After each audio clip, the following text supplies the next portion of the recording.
여러분 안녕하세요. 오종혁 선생님입니다. 자, 오늘은 지난 시간에 이어서 안도안의 만원사를 총 정리를 해드리겠습니다. 그래서 지난 시간에 해석을 위주로 잘 들으시고요. 해석이 안 되면 아무것도 안 되는 겁니다, 여러분. 그러니까 해석을 될 때까지 여러 번 들으시고 혼자 또 연습을 하셔야 됩니다. 해석이 안 되면 정말 아무것도 안 돼요, 여러분. 자, 만원사는요, 그 조선 정조 시대 때입니다. 이게 조선 후기죠. 조선 후기 때 이 별감으로 일했었습니다. 이 안도안이 작가가 이제 34살 때인데요. 이제 주색 잡기 이걸로 나라의 돈을 탕진한 사람입니다. 그러니까 죄를 지었죠. 그리고 유배지에서 이 어려움이라든가 자신의 삶에 대해서 회상을 기록한 장편 가사입니다. 여러분 아셨죠? 자신의 잘못에 대해서 또 반성을 합니다. 뉘우쳐요. 솔직해요, 굉장히. 그리고 유배지에서의 고통을 굉장히 사실적으로 묘사합니다, 여러분. 그러니까 이런 특징을 잘 잡으셔야 됩니다, 여러분. 또 추자도로 유배되거든요. 그 과정이라든가 그 속에서의 경험담을 아주 잘 비참한 삶을 잘 표현해주고 있어요. 이로부터 느끼는 다양한 감정 나오겠죠. 또 후회하는 마음 나옵니다. 또 자신에 대한 반성 아주 사실적으로 표현되고 있어요. 그래서 아주 귀중한 작품입니다, 여러분. 그동안의 양반 가사하고는 완전히 다른 그런 부분이죠. 그렇죠? 구성을 보시면요, 서사, 본사, 결사가 아닌데 본사가 이제 세 군데는 아니고요. 서사에서는 이 화자가 추자도로 귀양가입니다. 그러면서 신세 한탄을 합니다, 여러분. 전체 그 가사가. 본사 첫 번째는 자신의 과거를 떠올려요. 그러면서 과거에 좋았던 과거를 떠올리겠죠, 당연히. 또 성장 과정이라든가 또 유배를 가게 된 내력, 이유를 보여줍니다, 여러분. 그리고 두 번째는 추자도로 유배를 오는 여정을 잘 보여주고 있습니다, 여러분. 아셨죠? 이 본사 3문제 우리 교과서에 우리 수능특강 교재에 나온 것이 바로 이 본사 세 번째입니다, 여러분. 그래서 유배 생활의 괴로움 요 부분이 지금 우리 실린 겁니다, 여러분. 아셨죠? 그 결사는 이제 유배지에서의 잘못을 반성합니다, 이 화자가. 그러면서 풀려나기를 학소고대하는 그러한 장면이 실려 있습니다. 그래서 이런 전체적인 구성 알아두시기 바라겠고요. 또 핵심 정리로 가시면 갈래가 뭡니까? 전편이 있고 전편이 2개 있고 또 916구로 있고 소편이 594구 총 3,500여 구래요. 아셨죠? 굉장히 길죠? 장편 가사고 또 유배 가사입니다. 유배 가사. 아셨죠? 자, 그래서 만원사라는 것은 주된 가사의 내용이고요. 만원사 답가가 또 있습니다, 여러분. 그래서 사부모, 이제 부모 생각, 또 사백부, 백부 생각, 사처, 아내 생각, 사자, 자식 생각, 후기 이런 것으로부터 연작 구성으로 돼 있어서 굉장히 깁니다, 여러분. 아셨죠? 그 중에 굉장히 일부를 공부하는 거라는 것을 좀 아시라고 제가 이제 알려드리는 겁니다, 여러분. 또 주제는 뭡니까? 전체 주제는 유배 생활의 고달픔, 그렇죠? 자기의 고통 그리고 자신의 그 지은 죄에 대해서 반성하는 장면이 핵심 내용이에요, 여러분. 또 제재는 유배 생활이겠죠, 당연히. 또 성격은 전체적으로 사실적입니다. 그리고 또 반성을 하고 있고 애상입니다. 애상 슬프죠? 또 고백적인, 좀 마치 일기를 쓰듯 그렇게 쓰는 그런 작품이라는 걸 좀 알아두시고요. 특징을 보시면은 이제 유배 가사가 원래 양반 사대부로서의 의식을 바탕으로 하잖아요. 그러다 보니까 임금에 대한 어떤 일편단심, 그쵸? 일편단심을 노래하고 막 그러지 않습니까? 우리 정철 선생처럼요, 그쵸? 근데 이 작품은 자신의 유배 생활의 체험담이 주로 많아요. 어떤 거? 고통스러워, 너무 어려워, 살기가 어려웠고 힘들었어 라고 하면서 사실적으로 그려냅니다, 여러분. 이 장면이 바로 다르다는 거예요. 기존의 양반 가사하고요. 아셨죠? 특히 유배 가사예요, 유배 가사. 추자도를 배경으로 해서 온갖 지옥으로 표현합니다. 이 작품 안에서. 유배지에 대해서 굉장히 부정적으로 인식을 하고 있고요. 또 유배 오기 전과 유배 온 후의 생활을 대조합니다. 그래서 현재의 비참한 처지를 굉장히 강조하면서 신세 한탄이 잘 되어 있습니다, 여러분. 아셨죠? 또 일상적인 어휘가 많이 나온다는 거. 대꾸법, 서리법 등 다양한 수사법이 쓰이면서요. 동냥하는 부끄러운 자기 자신의 모습을 우리가 볼 수가 있습니다, 여러분. 아셨죠? 또 유배 생활의 고달픔, 또 자신의 죄에 대해서 반성한다는 것이 특이하죠. 그렇죠? 반성한다는 거. 또 사실적인 묘사가 뛰어나고요. 슬픔이 잘 드러나고 또 회한이라는 것은 후회와 한탄이라는 얘기예요, 여러분. 알았죠? 후회와 한탄이 주된 내용이다. 이렇게 기억을 하시고요. 또 인물의 발화, 화자의 이야기를 인용해서, 그렇죠? 또는 등장인물의 발화를 인용해서 자신을 무시하고, 그렇죠? 주인이라든가 우리 동네 아이들, 천대하는 집주인과 유배지 주민들의 삶의 모습을 아주 구체적으로 묘사를 합니다, 여러분. 그러니까 굉장히 좋은 작품입니다. 구체적인 삶을 보여주기 때문에. 아셨죠? 자, 그다음에 두 번째 장에 가시면 의의를 보는데요. 이 김진영이 지은 유배가사가 있거든요. 장편 유배가사. 우리 김진영의 유배가사인 북청가와 이제 잘 비교할 수가 있습니다. 그래서 쌍벽을 이루는 아주 뛰어난 작품으로 평가받고 있습니다, 여러분. 그래서 이 유배 문학의 성격상 양반적인 허위어식이라든가 위학적인 그런 표현들이 없어요. 아셨어요? 주제넘은 자기 변호 위주였잖아요. 그 전에 그 유배가사들이. 근데 이 작품 만원사에서는요, 평민적이에요, 굉장히. 마치 우리 시조에서 사설 시조와 같은 겁니다. 앞에 북청가는 뭡니까? 그냥 양반의 평시조고, 이건 사설 시조라고 생각하면 돼요. 그쵸? 시기적으로도 그렇죠. 조선 후기니까. 그래서 사실적인 문학으로 아주 진솔하게, 그쵸? 리얼리티하게, 굉장히 솔직하게 표현을 합니다, 여러분. 그래서 작품이 굉장히 가치가 있는 겁니다, 여러분. 간단히 정리해볼까요? 유배가사는 보통 어떻습니까? 의연합니다. 굉장히 양반 선비 체면을 지키려고. 그리고 억울함을 막 호소해요. 우리 아셨어? 억울하다. 내가 이 유배 온 거 정말 잘못되고 억울하다 하고 호소를 합니다. 또 사회 비판도 해요. 또 임금을 그리워해요. 대표적으로 이 북청가가 유배지에서 대접을 받으면서 또 기생하고 놀아요. 풍류를 즐겨요.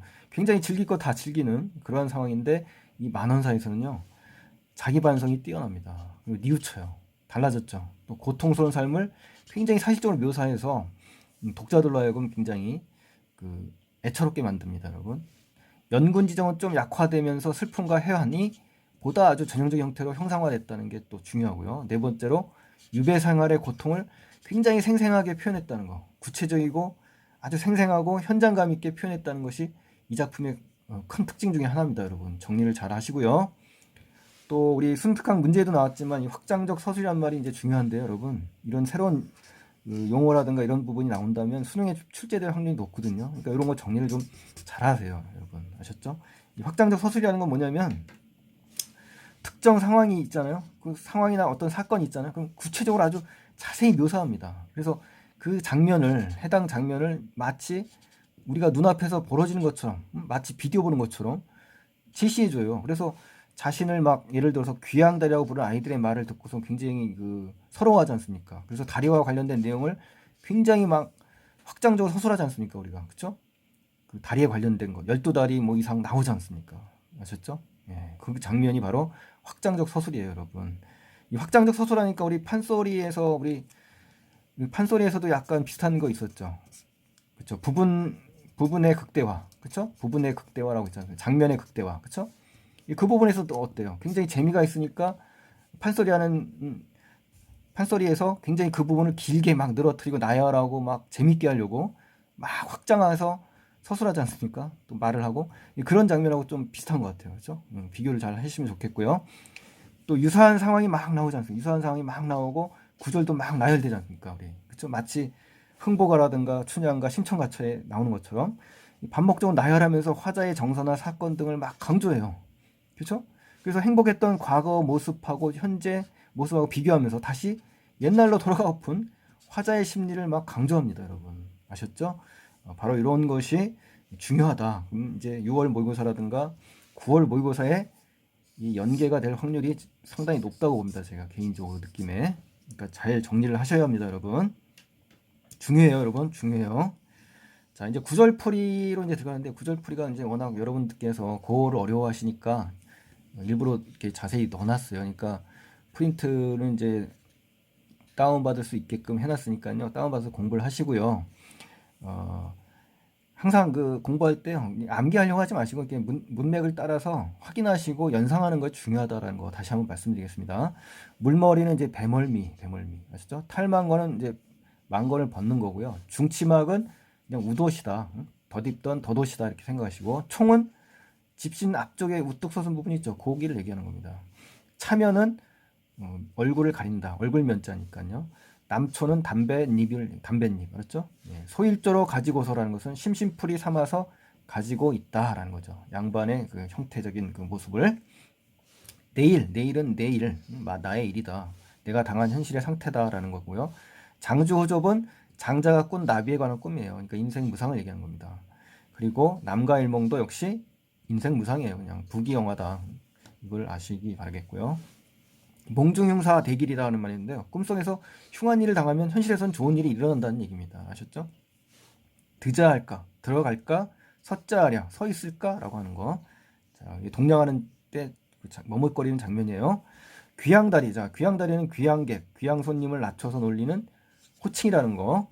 바로 이 귀양다리 때문에 그 다리 열거가 쭉 되면서 서술이 확장됐죠. 예, 꼭 기억하시고요. 춘정일 15야는 정월 15일 보름을 얘기하고, 상원야는 음력정월 보름날 밤을 얘기한다라고 기억을 해주시면 고맙겠습니다. 그리고 이제 두 번째 장 이어지는 이제 구절풀이에서는요. 자, 어떤 내용이 나오냐면, 자, 장안 시상. 이제 이거 뭐냐? 서울 장안 거리를 얘기하는 거고요. 옥호금주는 옥술단지와 금술잔이다. 그러니까 옥으로 만든 술병과 금으로 만든 술잔이다 이렇게 생각하시면 돼요. 그렇죠? 배반은 술상에 차려놓은 그릇, 즉 음식이 있겠죠. 그릇이 있다는 거는. 그래서 흥취 있게 놀고 있는 모습을 떠올릴 수 있다라는 거 아셨죠? 수종다리는 뭡니까? 백수증이라고 해가지고요. 다리가 막 부어 올라가지고 점점 퍼지게 되는 그런 수종이라고 그래요. 질병. 그러니까 이거는 이제 다리의 질병인 거죠. 예. 느려치면이라는 건 뭡니까? 길게 늘어뜨리면이라는 얘기예요. 그러니까 손을 길게 늘어뜨린다는 거죠.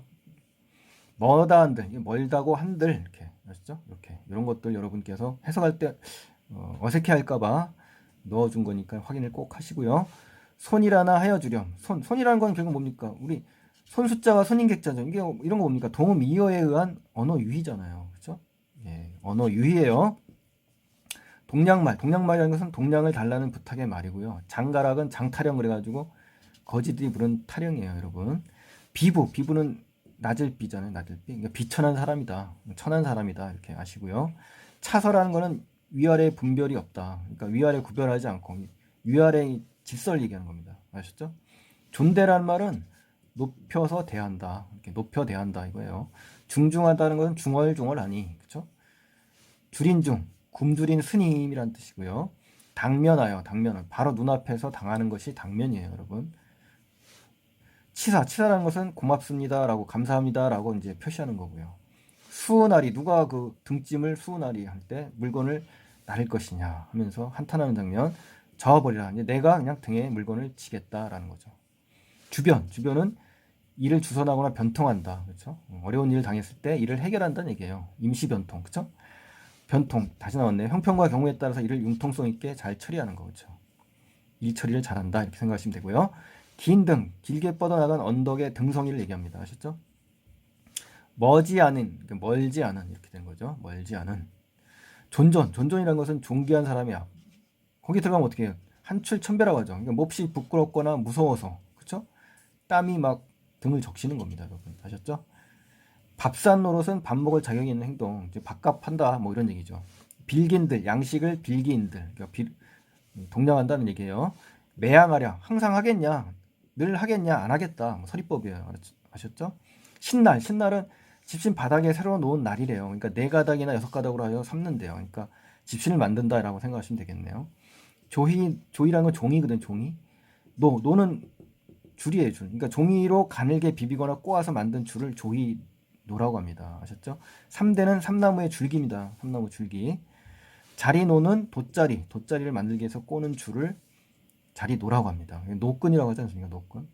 천수만한은 중요한 정서죠. 이것저것 슬퍼하고 원망하고 그런 슬픔과 한을 얘기하는 겁니다, 여러분.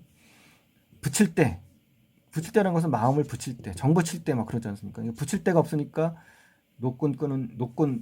꼬는 일에 붙인다라고 하면서 끝나지 않습니까? 그렇죠? 자, 그런 것들을 정리를 하시고요. 자, 그래서 이 프린트는 이제 다운받을 수 있게끔 이제 주소를 열어놨으니까요. 확인하시고요. 지금 오늘 굉장히 중요한 작품 했습니다, 여러분. 만원사 모의고사에 많이 나옵니다. 그러니까 수능에서도 안 나온다고 보장을 할 수는 없고요. 충분히 나올 수 있는 요소 중에 하나가 이 만원사입니다. 작품성이 뛰어나죠. 또 당시의 세시풍속 아주 리얼하게 잘 보여주고 있죠. 또 구체적이고 사실적이죠. 또 어때요? 중인이지만 아주 그 어려운 장면, 도저히 할 짓을 못하는 동냥하는 장면, 이런 장면들이 굉장히 참신하면서 사실적이고 구체적이고 또 독자의 흥미를 유발하지 않습니까? 재밌잖아요. 그러니까 아마 충분히 시험의 대상이 된다라고 생각을 하고요. 열심히 하셔야 됩니다. 이 한 편을 통해서 많은 어휘를 배우게 되고 또 그 당시에 삶을 이해하는데 굉장히 편안한 도구가 되고 있습니다. 아셨죠? 그러니까 중요한 작품이니까 여러 번 반복을 하셔야 됩니다. 될 때까지. 자, 오늘 고생 많이 하셨습니다. 감사합니다.